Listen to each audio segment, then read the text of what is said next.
ധർമ്മസ്ഥലയിലെ മുൻ ശുചീകരണ തൊഴിലാളിയുടെ വെളിപ്പെടുത്തൽ അന്വേഷിക്കുന്ന പ്രത്യേക സംഘം മംഗളൂരുവിലെത്തി. അന്വേഷണ സംഘത്തിലെ DIG MN അനുച്ഛേദ ദക്ഷിണ മേഖല IG-യുമായി കൂടിക്കാഴ്ച നടത്തി. നാളെ സംഘം ബെൽത്തങ്ങാടിയിലെത്തും. ബെൽത്തങ്ങാടിയിലാണ് SIT സംഘത്തിന്റെ ഓഫീസുള്ളത്.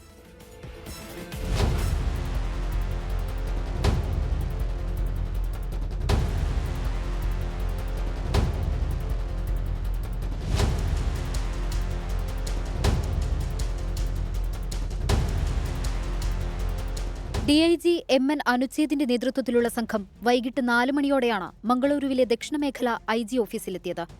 MN അനുച്ഛേദും IG-യുമായി 1.5 മണിക്കൂറോളം കൂടിക്കാഴ്ച നടത്തി.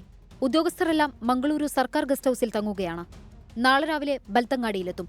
ബെൽത്തങ്ങാടി പോലീസ് സ്റ്റേഷന് സമീപം പുതുതായി നിർമ്മിച്ച റെസിഡൻഷ്യൽ ക്വാർട്ടേഴ്സിലാണ് SIT-യുടെ ഓഫീസ്. മംഗളൂരുവിൽ ഓഫീസ് തുറക്കാനായിരുന്നു ആദ്യം തീരുമാനിച്ചതെങ്കിലും ദൂരം പരിഗണിച്ചാണ് ബെൽത്തങ്ങാടിയിലേക്ക് മാറ്റിയത്. പ്രാഥമിക അന്വേഷണം നാളെ ആരംഭിക്കും. സാക്ഷിയായ മുൻ ശുചീകരണ തൊഴിലാളിയുടെ വിശദമായ മൊഴിയെടുക്കലും ഉടനുണ്ടാകും. പ്രത്യേക അന്വേഷണ സംഘത്തിൽ നിന്ന് ഒരു SP കൂടി പിന്മാറിയേക്കുമെന്ന് സൂചനയുണ്ട്. 24 ചെന്നൈ.